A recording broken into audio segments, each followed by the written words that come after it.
ప్రభునందు ప్రియమైనటువంటి వారులారా, నేటి దినమున ప్రార్థన కూడిక నిమిత్తమై మనం సమావేశమైన మన మధ్యలో ఉన్నటువంటి ప్రియ సహోదరులు మరి బిల్లీ గారు వారు దేవుని యొక్క వాక్యాన్ని మనకి అందిస్తారు. Be to in Lord's holy name. యేసుక్రీస్తు వారి పరిశుద్ధ నామములో మీకు శుభాభివందనాలు తెలియజేస్తూ ఉన్నాను. Such a joy for me to be with you again.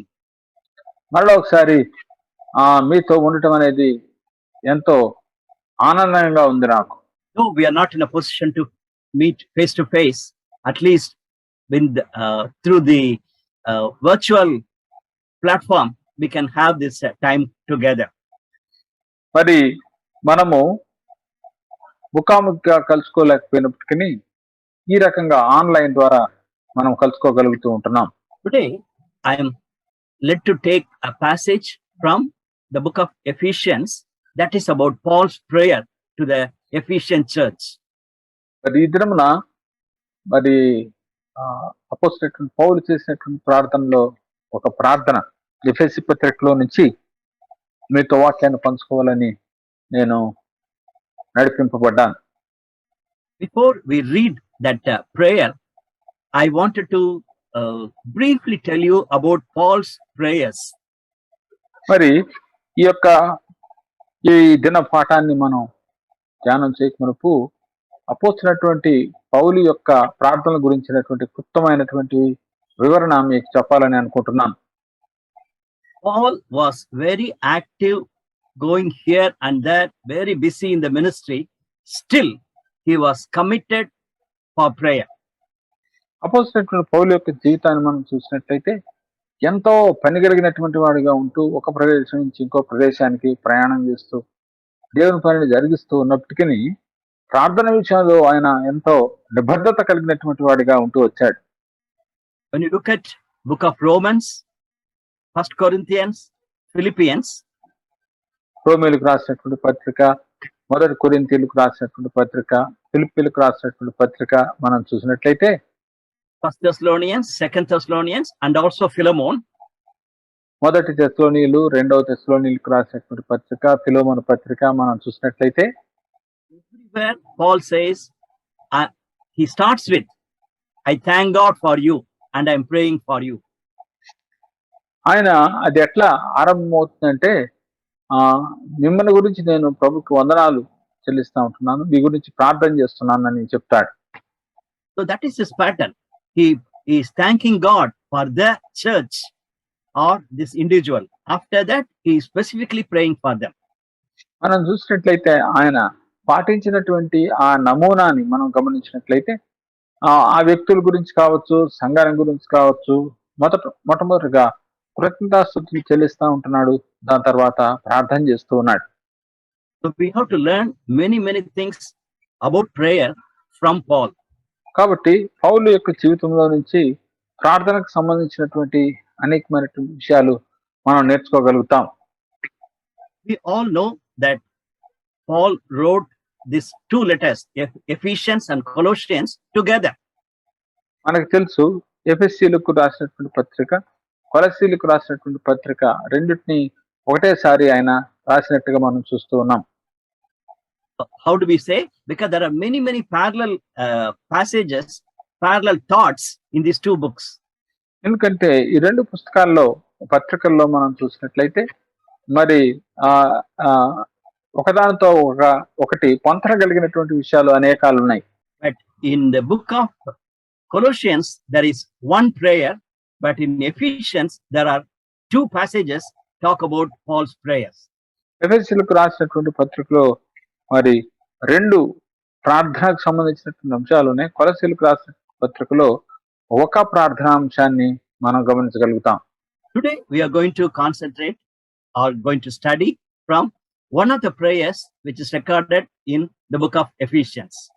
మరి ఎఫెసీ రాసినటువంటి పత్రికలో నమోదు చేయబడినటువంటి ఒక ప్రార్థనను ఈ దినాన మనం నేర్చుకోవాలని అనుకుంటున్నాం. Let's hear God's word. Ephesians chapter 1 verses 15 to 23. ఎఫెసీయులకు రాసినటువంటి పత్రిక 1వ అధ్యాయం 15 నుంచి 23 వరకు మనం చదువుకున్నాం. ఈ హేతువు చేత ప్రభువైన యేసు నందలి మీ విశ్వాసమును గుర్చి పరిశుద్ధులందరి ఎడల మీరు చూపుతున్న విశ్వాసమును గుర్చి నేను వినినప్పటి నుండి మీ విషయమై మానక దేవునికి కృతజ్ఞతాస్తుతులు చెల్లించుతున్నాను.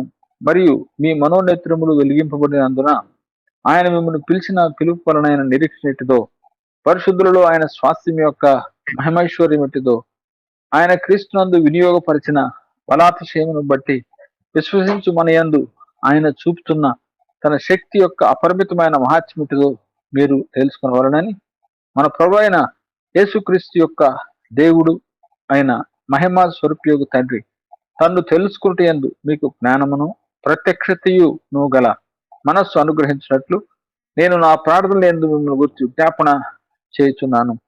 ఆయన ఆ బలాతిశయం చేత క్రీస్తును మృతుల నుండి లేపి సమస్తమైన ఆధిపత్యం కంటెను, అధికారం కంటెను, శక్తి కంటెను, ప్రభుత్వం కంటెను, ఈ యుగమునందు మాత్రమే కాక రాబో యుగమునందును పేరు పొందిన ప్రతినామం కంటెను ఎంతో హెచ్చుగా పరలోకమునందు ఆయనను తన కుడిపార్శ్వమున కూర్చుండ పెట్టుకుని ఉన్నాడు. మరియు సమస్తమును ఆయన పాదముల క్రింద ఉంచి సమస్తము పైని ఆయనను సంగమునకు శిరస్సుగా నియమించను. ఆ సంఘము ఆయన శరీరము, సమస్తమును పూర్తిగా నింపుతున్న వారిని సంపూర్ణత అయినది. Brother, let's pray. ప్రార్థన చేసుకుందాం. Our Heavenly Father, we thank you for your living word.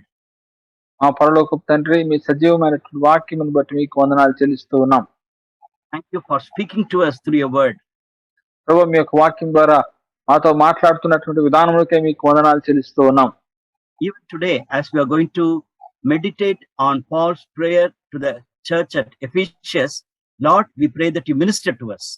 ఎఫెసులో ఉన్నటువంటి ప్రభా సంఘాన్ని గురించి చేసినటువంటి ప్రార్థన మేము ధ్యానం చేసుకోబోతుంటుండగా మాతో మాట్లాడమని అడుగుతూ ఉన్నాం. Lord, we know that our prayer life is a challenge, and now we pray that you will help us so that this meditation will really help us to improve our prayer life. ప్రభా, మరి ప్రార్థన అనేది సవాల్తో కూడినటువంటి విషయమే. అందుకని ఈ యొక్క వాక్యము ధ్యానించడం ద్వారా మా ప్రార్థనా జీవితంలో మేము మెరుగుపడటానికి మీరు మాకు సహాయం చేయండి. In Jesus' name we pray.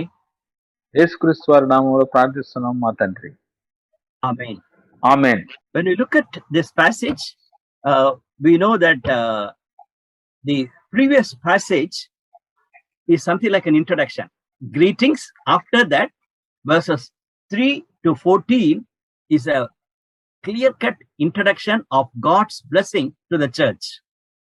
మరి మనం చూసినట్లయితే ఈ యొక్క పత్రికలో మనం చదువుకున్నటువంటి దానికంటే ముందుకు వచ్చినటువంటి విషయాల్ని మనం చూసినట్లయితే మొదటి 2 వచనాలు అక్కడ శుభాలు తెలియజేస్తూ ఉంటే, తర్వాత 3వ వచనం నుంచి 14వ వచనం వరకు కూడా మనం చూసినట్లయితే సంఘానికి దేవుడు ఇచ్చినటువంటి ఆశీర్వాదాలు, ఈ 2 కూడా మనం చదువుకున్నటువంటి వాక్య భాగానికి పరిచయాలుగా ఉంటున్నాయి. After telling that God has blessed us abundantly, then he started praying for them for a specific point. కాబట్టి దేవుడు ఆత్మ సంబంధమైనటువంటి ప్రతి ఆశీర్వాదాలు మనకి ఇచ్చాడని చెప్పిన తర్వాత ఒక ఖచ్చితమైనటువంటి విషయం గురించి ఆయన వారి గురించి ప్రార్థన చేస్తూ ఉన్నాడు పౌలు. So we can say that Paul's prayer to the church at Ephesus was for spiritual enlightenment.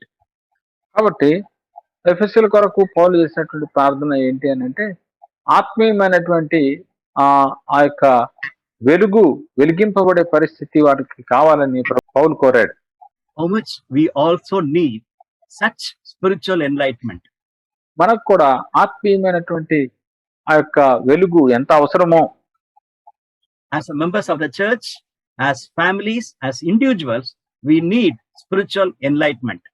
వ్యక్తులుగా, కుటుంబాలుగా, సంఘముగా మనందరికీ కూడా ఆత్మీయమైనటువంటి ఆ యొక్క వెలుగు కావాలి, ప్రత్యక్షత కావాలి. So when we look at this passage, we can easily divide this passage into 3 paragraphs. ఈ యొక్క వాక్య భాగాన్ని 3 భాగములుగా మనం విభజించుకోవచ్చు. The first 3 verses talk about 3 వచనాలు దేని గురించి మాట్లాడుతున్నాయంటే, church's witnessing life. మరి సంఘం యొక్క సాక్ష్య జీవితాన్ని గురించి మాట్లాడుతూ ఉన్నాయి. First one is about the church. మొట్టమొదటిది సంఘాన్ని గురించినటువంటి విషయం. Second one, 18 and 19, 18, 19 వచనాల్లో మనం చూసినట్లయితే that is Paul's prayer for them. వారి గురించి, ఎఫెసులో ఉన్నటువంటి వారి గురించి ఆయన చేస్తున్నటువంటి ప్రార్థన. And then verses 20 to 23, we see that it is clearly talking about God's power. 22, 23 వచనాలు మనం గమనించినట్లయితే అది ఎంతో స్పష్టంగా దేవుని యొక్క శక్తి గురించి మాట్లాడుతూ ఉంది. So as we carefully study this passage, we can clearly see Paul is very much appreciating the church at Ephesus. కాబట్టి మనం చూసినట్లయితే ఈ యొక్క ఎఫెసులో ఉన్నటువంటి సంఘాన్ని ఆయన ప్రశంసిస్తూ ఉన్నాడు. Look at verse 15. He says, for this reason, what reason? God has abundantly blessed us. For this reason, ever since I heard about your faith in the Lord Jesus and your love for God's people. కాబట్టి ఏమంటున్నాడంటే ఈ హేతు చేత, ఏ హేతు చేత అని మనం ప్రశ్నించుకున్నట్లయితే ఆ ప్రభు అయినటువంటి యేసుక్రీస్తు వారు ఆత్మ సంబంధమైనటువంటి ప్రతి ఆశీర్వాదం మీకు ఇచ్చారు కదా, ఆ హేతు చేత ప్రభు అయిన యేసు నందలి మీ విశ్వాసమును గుర్చి పరిశుద్ధులందరి ఎడల మీరు చూపుతున్న విశ్వాసం గుర్చి నేను వినినప్పటి నుండి అని అంటున్నాడు. So first one, he talks about our faith in God. Second one, our love for one another. మొట్టమొదటిగా మనము చూసినట్లయితే ఆ ప్రభు అయిన యేసు నందలి మనం కలిగినటువంటి విశ్వాసం గురించి మాట్లాడుతున్నాడు. తర్వాత ఒకరి పట్ల ఒకరు కలిగి ఉన్నటువంటి ప్రేమను గురించి మాట్లాడుతూ ఉన్నాడు. And he is not stopping there. He says, I'm praying that God will add hope in you. అంత మాత్రం కాకుండా అక్కడ ఆపేయకుండా ఆయన ఏమని చెప్తున్నాడంటే ప్రభు మీకు నిరీక్షణ దయచేయునుగాక అని చెప్తున్నాడు. And look at that. When we think of our church, we need to have all these three things. First of all, we need to have faith in God. We need to love one another. At the same time, we need to have a great hope for the future. కాబట్టి మన సంఘాన్ని గురించి మనం ఆలోచన చేసినట్లయితే ఈ మూడు విషయాలు మనం కూడా కలిగి ఉండాలి. మొట్టమొదటిది దేవుని యందు విశ్వాసము, రెండవది ఒకరి పట్ల ఒకరు ప్రేమ, మూడవది మనం చూసినట్లయితే ఆ గొప్ప నిరీక్షణ గురించిన అవగాహన కలిగి ఉండాలి.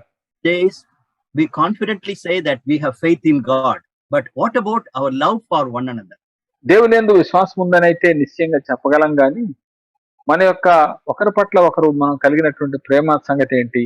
And Paul is concerned about saying that the spirit of wisdom and revelation will be given to you, so that you will have more understanding of God and also loving one another. కాబట్టి ఇక్కడ ప్రార్థన చేస్తా ఉంటున్నాడు ఏమనంటే తన్ను తెలుసుకున్నట్టు యందు మీకు జ్ఞానమును ప్రత్యక్షతను గల మనస్సు అనుగ్రహించినట్లు నేను నా ప్రార్థనల యందు మిమ్మల్ని గురించి విజ్ఞాపన చేయుచున్నాను అని అంటున్నాడు. So are we growing in our Christian maturity? It is an important question. ప్రశ్న ఏంటంటే మనము ఆత్మీయమైనటువంటి పరిపక్వతలో ఎదుగుతున్నామా? And also Paul is talking clearly about glorious Father. అంత మాత్రమే కాకుండా అపోస్తలుడైనటువంటి పౌలు మహిమ కలిగినటువంటి దేవుని గురించి మాట్లాడుతూ ఉన్నాడు. So he talks about the triune God. He talks about glorious Father, Lord Jesus Christ and Holy Spirit. కాబట్టి మహిమ కలిగినటువంటి దేవుడు, ప్రభు అయినటువంటి యేసుక్రీస్తు వారు, ఆత్మ దేవుడు. కాబట్టి త్రియేక దేవుని గురించి ఆయన మాట్లాడుతూ ఉన్నాడు. So as a church, we need to have right understanding of the triune God. కాబట్టి సంఘంగా మనము ఈ త్రియేక దేవుని గురించినటువంటి సరైనటువంటి అవగాహన కలిగినటువంటి వారంగా ఉండాలి. And we need to know more of this triune God. ఈ యొక్క దేవుని గురించి మనం అధికంగా మనము ఎరగగలిగాల్సినటువంటి వారముగా ఉంటున్నాం. So from this passage, we have to ask two questions. ఈ యొక్క వాక్య భాగం నుంచి రెండు ప్రశ్నలు మనం అడగాల్సిన వారంగా ఉంటున్నాం. Number one, like this Ephesians church, whether am I leading a life like that? మరి ఎఫెసీ సంఘం యొక్క మాదిరి నుంచి నేను ఆ రకమైనటువంటి జీవితాన్ని జీవిస్తున్నానా అని అడగాలి. Number two, like Paul, are we praying for others like this? రెండవది ఏంటంటే ఇతరుల గురించి పౌలు చేసినట్టుగా ప్రార్థన మనం చేయగలుగుతున్నామా? Are we looking at others' faith? Are we looking at others' love for one another, appreciating them, then praying for God's special revelation to be given? కాబట్టి ఇతరులు దేవుని యందు విశ్వాసము కలిగినటువంటి విశ్వాసము గురించి మనం ప్రశంసిస్తూ ఒకరి పట్ల ఒకరు ప్రేమ కలిగి ఉండాలని చెప్తూ వారు మరి ఆ యొక్క నిరీక్షణను గ్రహించేలా మరి జ్ఞానము ప్రత్యక్షత కలిగినటువంటి మనస్సు ప్రభు అనుగ్రహించాలని మనం ప్రార్థన చేస్తున్నామా? As I look at this prayer, that's one of my concerns. When I am asked to pray for others, simply I pray, Lord bless them. Is it that much, or do I pray meaningfully for others? కాబట్టి ఇక్కడ నా యొక్క అంశం ఏంటంటే మరి ఇతరులు మనల్ని ప్రార్థించమని అడిగినప్పుడు సామాన్యంగా వారిని దీవించు అని ప్రార్థన చేస్తాం, కానీ అటు కాకుండా వారు పరిపక్వతలో ఎదగాలని జ్ఞానమును ప్రత్యక్షతయు కలిగినటువంటి మనస్సును వారు పొందాలని మనము ప్రార్థన చేయగలుగుతున్నామా? Well, let's look at Paul's specific prayers for them. మరి పౌలు వారి గురించి చేసినటువంటి ఖచ్చితమైనటువంటి ప్రార్థనలు మనం చూద్దాం. When you see verse 18, he says, I pray that eyes of your heart may be enlightened. మరి అక్కడ మనం చూస్తే 18వ వచనంలో ఆయన ఏమని ప్రార్థన చేస్తుంటున్నాడు అని అంటే, తన్ను తెలుసుకున్నట్టు యందు మీ జ్ఞానమును ప్రత్యక్షతయు గల మనస్సు అనుగ్రహించున్నట్లు నేను నా ప్రార్థనల యందు మిమ్మల్ని గురించి విజ్ఞాపన చేస్తున్నాను అంటున్నాడు. So here he talks about our whole being. Heart means it is not simply feeling. It is more than our feeling. He says your eyes, I don't know what is there in Telugu, but it's something like your own whole consciousness will be awakened. ఇక్కడ చూస్తే ఇక్కడ ఏమనుందంటే, మరియు మీ మనోనేత్రములు వెలిగింపబడినందున, అంటే వ్యక్తిత్వం అంతా కూడా వెలిగింపబడాలి. After that, he is praying for three specific things. దాని తర్వాత 3 ఖచ్చితమైనటువంటి విషయాల గురించి ఆయన ప్రార్థన చేస్తుంటున్నాడు. Number one, he says, you may know the hope to which God has called you. మొట్టమొదటి ఏంటంటే, ఆయన మిమ్మల్ని పిలిచిన పిలుపు వలన ఆయన నిరీక్షణ ఎటుదో మీరు తెలుసుకోవాలి అంటున్నాడు. Dear brothers and sisters, we are all called people. ప్రియమైనటువంటి సహోదర సహోదరులారా, మనం అందరం కూడా పిలువబడినటువంటి వారము. So what is church? Church is not a building. Church is called out people. Church అంటే ఏంటి? ఒక కట్టడం కాదు, పిలువబడినటువంటి వారు అన్నటువంటి విషయాన్ని మనం గమనించాలి. And Paul says, God will give you hope to which God has called you. Like you will be excited about the great calling in which God has called you. కాబట్టి అంటే మిమ్మల్ని పిలిచినటువంటి ఆ పిలుపు విషయంలో మీరు ఎంతో ఉత్సాహంగా ఉంటారు అని చెప్తున్నాడు. Secondly, he says the riches of his glorious inheritance in his holy people. రెండో మాట ఏంటంటే, పరిశుద్ధులలో ఆయన స్వాస్థ్యం యొక్క మహిమైశ్వర్యం ఎట్టిదో మీరు తెలుసుకోవాలని ఆయన ప్రార్థన చేస్తా ఉన్నాడు. Of course, we can just read it like that, but when Paul wrote, when you feel it, it is so powerful. He says the riches of his glorious inheritance. చూడండి, మరి చదివితే మనకి అంతగా అర్థం కాకపోవచ్చు, కానీ ఆయన వాడుతున్నటువంటి మాటలు గమనిస్తే ఆయన అంటున్నాడు, ఆయన స్వాస్థ్యం యొక్క మహిమైశ్వర్యము ఎట్టిదో మీరు తెలుసుకోవాలి అంటున్నాడు. So dear brothers and sisters, Ephesians, when you look at this book, we can see that first 3 chapters talk about wealth in Christ. Wealth in Christ. ఎఫెసీయుల రాసిన పత్రికను మనం చూస్తూ వచ్చినట్లయితే మొదటి 3 అధ్యాయాలు యేసుక్రీస్తు వారిలో మనం కలిగి ఉన్నటువంటి సంపదను గురించి మాట్లాడుతూ ఉంది. And chapters 4 to 6 talk about walk in Christ. మరి 4, 5, 6 అధ్యాయాలు మనం చూస్తే క్రీస్తులో నడుచుట అనే అంశం గురించి మాట్లాడుతూ ఉంది.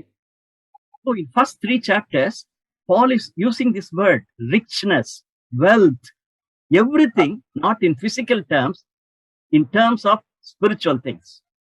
కాబట్టి ఇక్కడ మనం చూస్తే భౌతికమైనటువంటి విషయాల గురించి కాకుండా ఆత్మ సంబంధమైనటువంటి విషయాల గురించి అపోస్తలుడైన పౌలు మాట్లాడుతూ ఉన్నాడు.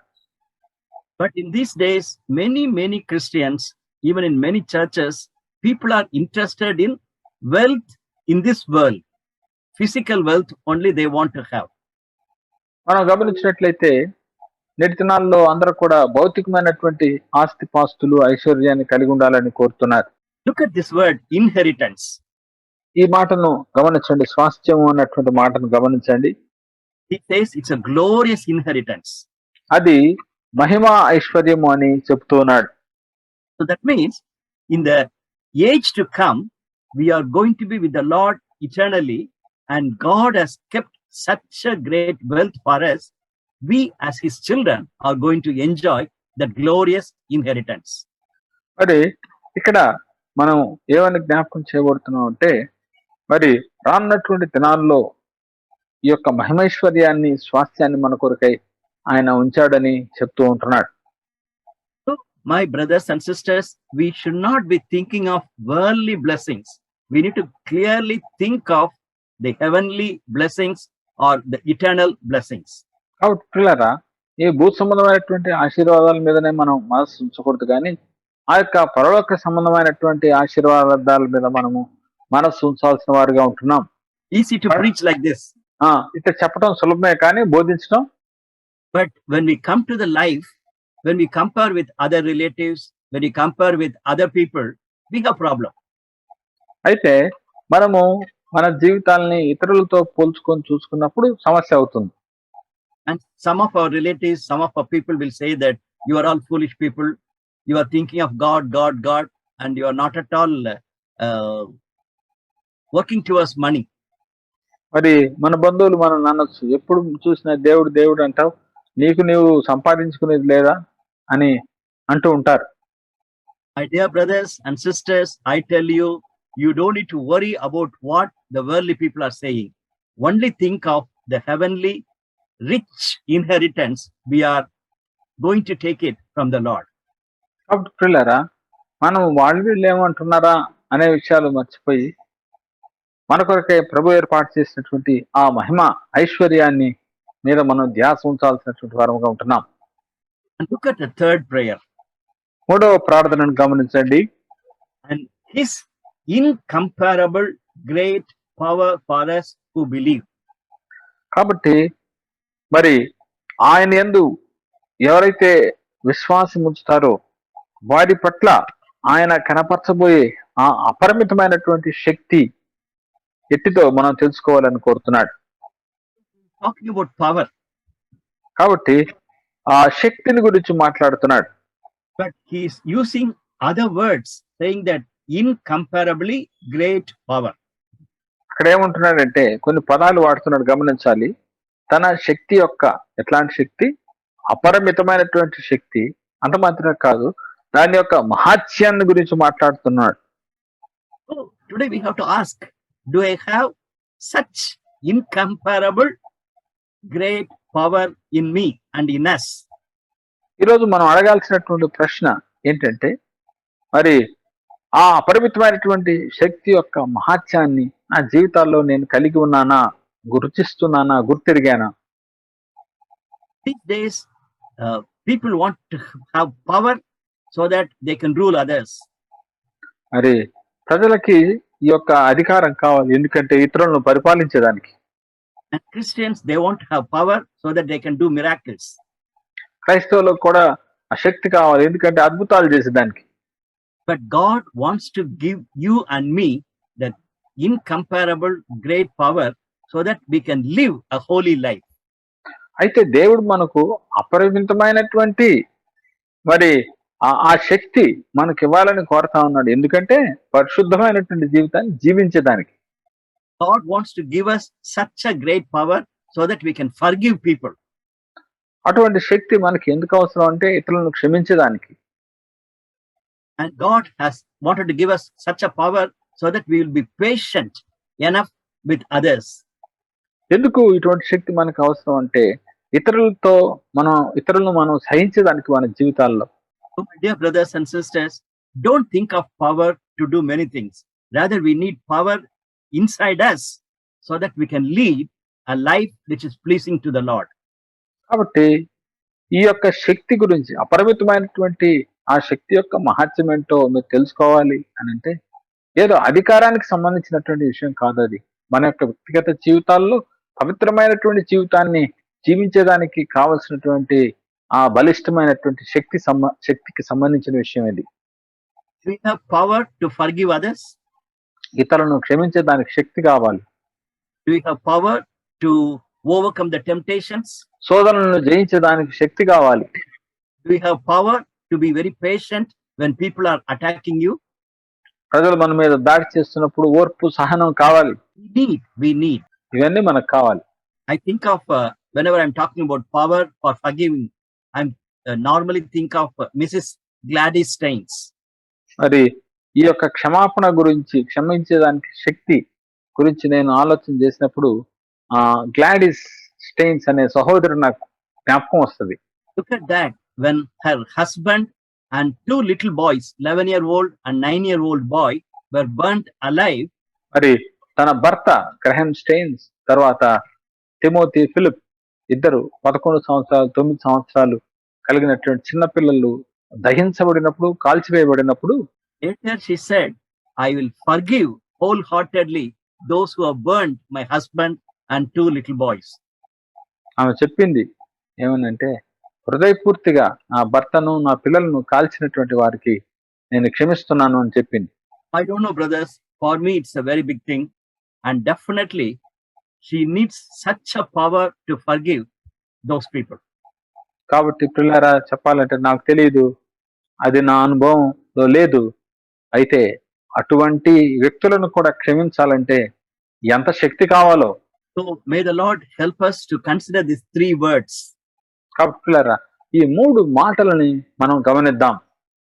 First he says we will have hope in our calling. మొట్టమొదటిది ఆయన ఏమంటున్నాడంటే ఆయన మిమ్మల్ని పిలిచిన పిలుపు వలనైన నిరీక్షణ ఎట్టిదో మీరు తెలుసుకోవాలి అని అంటున్నాడు. We will have the richness of our spiritual blessings. మరి మన ఆత్మీయ ఆశీర్వాదముల యొక్క ఐశ్వర్యవంతాన్ని మనం తెలుసుకోవాలి. And then we will have such a great power of God in our inside life. మన యొక్క ఆంతరంగిక జీవితంలో దేవుని శక్తిని మనం అనుభవించగలగాలి. Then Paul continued to talk about God's power in the following verses. తర్వాత వచనాల్లో కూడా అపోస్తలుడైన పౌలు దేవుని యొక్క శక్తిని గురించి మాట్లాడుతూ ఉన్నాడు. Then he is explaining what he is talking about the power. మరి ఆయన మాట్లాడుతున్నటువంటి శక్తి గురించి ఆయన వివరిస్తున్నాడు. Here also we can see clearly Paul is talking about three important things. అపోస్తలుడైన పౌలు 3 ప్రాముఖ్యమైనటువంటి విషయాల గురించి ఇక్కడ మాట్లాడుతూ ఉన్నాడు. Number one, he says the power is raising Christ as a resurrected Lord. ఆయన మొట్టమొదటిగా దేవుని యొక్క శక్తిని గురించి మాట్లాడుతూ ఆయన ఏమంటున్నాడంటే ఆయన ఆ బలాతిశయం చేత క్రీస్తును మృతుల నుండి లేపి అని చెప్తున్నాడు.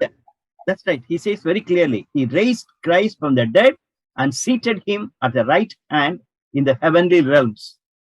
ఆయన ఆ బలాతిశయం చేత క్రీస్తు మృతుల్లో నుండి లేపి సమస్తమైన ఆధిపత్యం కంటేను, అధికారం కంటేను, శక్తి కంటేను, ప్రభుత్వం కంటేను, ఈ యుగంలో నందు మాత్రమే కాక రాబో యుగమునందును పేరు పొందిన ప్రతినామం కంటే ఎంతో హెచ్చుగా పరలోకమునందు ఆయనను తన కుడిపార్శ్వమున కూర్చుండబెట్టుకుని ఉన్నాడు అంటున్నాడు. So when we look at that, God has demonstrated his power by raising his son Lord Jesus Christ from death to life. తన కుమారుడైనటువంటి యేసుక్రీస్తు వారిని మరణము నుంచి జీవములోకి లేపడం ద్వారా ఆయన ఈ శక్తిని కనపరిచాడు. That gives us a great hope that we have a great God who has overtaken the death and he is a resurrected Lord. కాబట్టి మన ప్రభు మరణాన్ని జయించి తిరిగి లేచినటువంటి పునరుద్ధానుడైనటువంటి దేవుడుగా ఆయన మనం చూస్తూ ఉన్నాం. God's power is exhibited in Jesus having authority and power over all the evil things. మరి క్రీస్తు యొక్క శక్తి ఎట్లా ప్రదర్శించబడుతూ ఉందంటే శత్రు లేకపోతే దుష్ట శక్తులన్నిటి మీద కూడా ఆయన పొందినటువంటి విజయం ద్వారా అది తెలియజేయబడుతూ ఉంది. That is another important aspect we need to consider. అది మరొక ప్రాముఖ్యమైనటువంటి విషయం, మనం గమనించాల్సిన విషయం. We think that this world is ruled by devil. మనం అనుకుంటాం ఈ యొక్క ప్రపంచము సైతాను అపవాది పరిపాలిస్తున్నాడు అని అనుకుంటాం. Whatever situation it is, whenever we see the world around, we see that all evil is growing. మనం పరిస్థితి ఎట్లా ఉన్నప్పటికీ చుట్టూ మనం చూసినట్టయితే ఈ దుష్ట లోకమే ప్రబలుతున్నట్టుగా కనిపిస్తూ ఉంటుంది. Sin is growing, పాపం పెరుగుతూ ఉంది. and we see that effect of sin is growing. పాపం యొక్క ఫలితాలు పర్యవసనాలు పెరిగిపోతూ ఉన్నాయి. Look at the heavy rain in China, in Germany, and other places, even in India, and the way in which the world is suffering because of the climatic changes and all sorts of evil. చూడండి, చైనాలో కానీ జర్మనీలో కానీ భారతదేశంలో కానీ మనం చూసినట్లయితే మరి ఈ యొక్క వర్షాలు, ఈ యొక్క వరదలు ఎంత భయంకరంగా బీభత్సాన్ని సృష్టించాయో కారణం ఏంటంటే ఈ యొక్క పర్యావరణ సమతుల్యత మనం దెబ్బతీసినటువంటి కారణం చేత. But we know that the world is not ruled by devil, but God is in control of situations. అయితే మనం ఏమని గ్రహించాలి అని అంటే ఈ లోకాన్ని పరిపాలించేది సైతానుడు కాదు కానీ ప్రభువే పరిపాలిస్తూ ఉన్నాడు. My dear brothers and sisters, in Ephesians chapter 2 verses 1 to 3, he is continuing with the same thought. ఎఫెసీయులకు రాసినటువంటి పత్రిక 2వ అధ్యాయం మొదటి 3 వచనాల్లో మనం చూస్తే అదే తలంపును ఆయన తెలియజేస్తా ఉన్నాడు. And there he says, the devil has put us in sin, and we are dead in trespasses. అక్కడ మనం చూసినట్టయితే మనం అపరాధముల చేత పాపముల చేత చచ్చినటువంటి వారముగా ఉన్నాము అని చెప్పబడుతూ ఉంది. So in that way, we know that the devil is active in the world, but God has made Christ to rule over the evil. అయితే మరి అపవాది శక్తి కలిగినటువంటి వాడే కానీ చెట్టు చివరి అధికారము పరిపాలన క్రీస్తుదే అనేటట్లుగా దేవుడు చూశాడు. So even today, as we are thinking of our own life around the society, we need to know that devil is not controlling, God is controlling the life. కాబట్టి చుట్టూ ఉన్నటువంటి పరిస్థితులు మనం గమనించినట్లయితే పరిపాలించేది అపవాది కాదు కానీ ప్రభువే పరిపాలిస్తూ ఉన్నాడు, దేవుడే పరిపాలిస్తున్నాడు. But look at the third important point. మూడవ ప్రాముఖ్యమైనటువంటి విషయాన్ని మనం గమనించినట్లయితే The last two verses talks about God placed all things his feet and appointed him as a head of everything for the church. 22వ వచనంలో మనం చూస్తే మరియు సమస్తమును ఆయన పాదముల క్రింద ఉంచి సమస్తం పైన ఆయనను సంఘమునకు శిరస్సుగా నియమించను అని చెప్తూ ఉన్నాడు. And this is his body, ఇది ఆయన యొక్క శరీరం. and that is his God wants to have the fullness of him in the church. కాబట్టి ఆ యొక్క క్రీస్తు వారి యొక్క సంపూర్ణత సంఘంలో కనిపించాలని ఆయన కోరుతున్నాడు. Today I wanted to spend little time on God's work in the church. ఈ సమయంలో మరి ఆ సంఘములో దేవుని యొక్క పని గురించి నేను క్లుప్తంగా మాట్లాడాలని అనుకుంటున్నాను. We know that we are here as God's people, so we have gathered as the congregation of God's people. కాబట్టి మనం దేవుని యొక్క ప్రజలంగా మనం సమావేశమయ్యాం అని తెలుసు మనకి. And we are the body of Christ. Jesus is a head and church is a body of Christ. కాబట్టి క్రీస్తు శిరస్సు అయి ఉన్నాడు, మనం శరీరమై ఉంటున్నాం, సంఘం. And we know that God has kept Christ as a head so that body will bring glory to God. ఎందుకు క్రీస్తుని శిరస్సుగా పెట్టాడు అని అంటే ఆ క్రీస్తును శిరస్సుగా కలిగినటువంటి ఆ శరీరము దేవునికి మహిమ తెస్తుంది అని చెప్పి. And we have a responsibility in the world to be a blessing to the world. ఈ లోకంలో మనము ఇతరులకు ఆశీర్వాద కారకులుగా ఉండాలని ప్రభు కోరుతున్నాడు. So we are not only here to worship the Lord, we have to be a witness for God's power in the church. కాబట్టి ప్రభువును మనం ఆరాధించడం మాత్రమే కాదు కానీ మరి లోకములో ఆయన కొరకై సంఘము ద్వారా సాక్షులుగా ఉండాలి. In Acts 2nd chapter, verses 42 to 47, we know about the early church. They were worshiping, they were enjoying the fellowship, but they were witnessing church also. అపోస్తల కార్యం 2వ అధ్యాయం 40 నుంచి 47 వరకు మనం చదువుకున్నట్లయితే మరి వారు ప్రభును ఆరాధిస్తూ ఉంటున్నారు, ఒకరితో ఒకరు సహవాసంలో ఉంటున్నారు, అంత మాత్రమే కాకుండా సాక్ష్యం ఇచ్చే సంఘంగా వారు ఉంటూ వచ్చారు. So God gives power to the church so that they will be fulfilling God's purposes in and through their life. కాబట్టి మరి దేవుడు సంఘం ద్వారా తన ఉద్దేశాలు సంకల్పాలు నెరవేర్చుకోవాలని కోరుతున్నాడు. And definitely God gives, the Holy Spirit gives the leaders so that they will be filled with God's power of abilities, spiritual abilities to lead the church in God's way. కాబట్టి దేవుని మార్గాల్లో దేవుని యొక్క సంఘాన్ని నడిపించడానికి కొరకై దేవుడు మరి నాయకులను ఆయన లేపుకుంటాడు, ఆత్మీయ సుగుణాలు కలిగినటువంటి వారిని. So my dear brothers and sisters, when you look at this passage, Paul is praying for each one of us, Paul is praying for our families, and Paul is praying for our church. కాబట్టి పౌలు మన వ్యక్తుల గురించి ప్రార్థన చేస్తున్నాడు, కుటుంబాల గురించి ప్రార్థన చేస్తున్నాడు, సంఘం గురించి కూడా ప్రార్థన చేస్తూ ఉన్నాడు. And definitely we need to consider these questions. ఇప్పుడు ఈ ప్రశ్నలు మనల్ని మనం సంధించుకోవాలి. Number one, we need to ask why I am not in a position to pray like Paul. ఎందుకు నేను పౌలు ప్రార్థించినట్టుగా ప్రార్థించలేకపోతున్నాను? Especially when I wanted to pray for others, I am not in a position to pray like Paul. Why? ఇతరుల గురించి ప్రార్థన చేసే విషయంలో ఇట్లా నేను ప్రార్థన చేయలేకపోతున్నాను, దానికి కారణం ఏంటి అని అడుక్కోవాలి.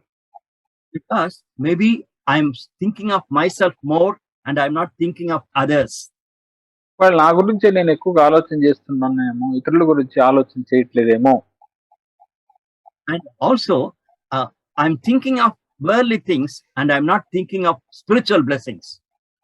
మరి లోక సంబంధమైనటువంటి విషయాలని ఆలోచన చేస్తున్నానేమో, ఆత్మీయ ఆశీర్వాదాలని ఆలోచన చేయట్లేదేమో. I challenge you, my brothers and sisters, whenever you pray for others, think of God's spiritual blessings and pray for them. కాబట్టి ఇతరుల గురించి ప్రార్థన చేసినప్పుడు దేవుని యొక్క ఆత్మీయమైనటువంటి ఆశీర్వాదాలు ఇతరుల మీద కూడా రావాలని మనం ప్రార్థన చేయాలి. Secondly, రెండవదిగా I'm raising a question. As a believer, can I get doubts? మరి నేను ఒక ప్రశ్న అడుగుతున్నాను, విశ్వాసిగా మనకి అనుమానాలు రావచ్చా? Possible. It's possible that we may get doubts. అనుమానాలు రావచ్చు, సాధ్యమే. But Paul's concern is we'll have a great hope of God's call in our life. అయితే మరి దేవుడు పిలిచినటువంటి పిలుపు యొక్క గొప్ప నిరీక్షణ మనం కలిగి ఉండాలని పౌలు కోరుతున్నాడు. Even today, we need to check ourselves. Do I doubt God or do I hold on the hopes or promises of God? నేను దేవుణ్ణి అనుమానిస్తున్నానా, దేవుని వాగ్దానాలని ఆశ్రయిస్తున్నానా అని నన్ను నేను అడుక్కోవాలి. And thirdly, మూడవదిగా చూస్తే what do we really mean by the church has power to exhibit? కాబట్టి మరి సంఘము కనపరిచే శక్తి సంఘానికి ఉందా అని అడగాలి. So can we think our church has power to exhibit God's glory? దేవుని యొక్క మహిమను ప్రదర్శించే శక్తి సంఘానికి ఉన్నదా అని అడగాలి. So Paul's concern for Ephesian church is still alive for us and even for our church. కాబట్టి పౌలు యొక్క పట్టింపు ఎఫెసీ సంఘం పట్ల ఉన్నది, మన సంఘాల పట్ల కూడా అదే రకమైనటువంటి పట్టింపు ప్రభు కలిగి ఉంటున్నాడు. May the Lord help us to understand Paul's heart and Paul's prayer so that we can experience all these spiritual blessings in our life and in our church. మన యొక్క వ్యక్తిగత జీవితాలు, సంఘ జీవితాల్లో ఈ యొక్క దీవెనన్నిటిని కూడా మనం పొందినట్లు ప్రభు మనకి సహాయం చేయను గాక. God bless you. Let's pray together. ప్రార్థన చేసుకున్నాం. ప్రేమ కలిగిన మా పరలోకపు తండ్రి, ఎఫెసీయుల రాసిన పత్రిక 1వ అధ్యాయంలో నుంచి అనేకమైనటువంటి సత్యాలు మాకు తెలియజేసినటువంటి విధానంలోకి వందనాలు. ప్రభా, అపోస్తలుడైనటువంటి పౌలు ఆయన ఎట్లు ప్రార్థన చేస్తున్నాడో అని మాకు తెలియజేశారు. ప్రభా, మీరు పిలిచినటువంటి పిలుపు యొక్క నిరీక్షణ ఎటుదో మీరు తెలుసుకోవాలని నేను మీ గురించి ప్రార్థన చేస్తున్నాను అని ఆయన చెప్పినటువంటి పరిస్థితిని బట్టి మీకు వందనాలు చెల్లిస్తూ ఉంటున్నాం. పరిశుద్ధుల్లో ఆయన స్వాస్థ్యం యొక్క మరి ఆ యొక్క మహిమైశ్వర్యం ఎట్టుతో మీరు ఎరగాలి అని నేను ప్రార్థన చేస్తున్నాను అని అంటున్నారు. ప్రభా, అంత మాత్రమే కాదు, మరి విశ్వసించి మీ యందు ఆయన శక్తి యొక్క అపరిమితమైనటువంటి మహాత్మ్యం ఎట్టుతో గమనించాలని మీరు ఆయన కోరుతుంటున్నటువంటి విధానంలోకి వందనాలు. ప్రభా, సంఘంగా మేము అట్లు మీ పునరుద్ధాన శక్తిని మా జీవితాల్లో ఆ సంఘంలో మేము అనుభవిస్తూ ఆయన లోకం ఎదుట సాక్షి జీవితాన్ని జీవించడానికి సహాయం చేయమని యేసుక్రీస్తు వారి నామములో ఈ ప్రార్థన అడిగి వేడుచున్నాం మా తండ్రి. ఆమేన్.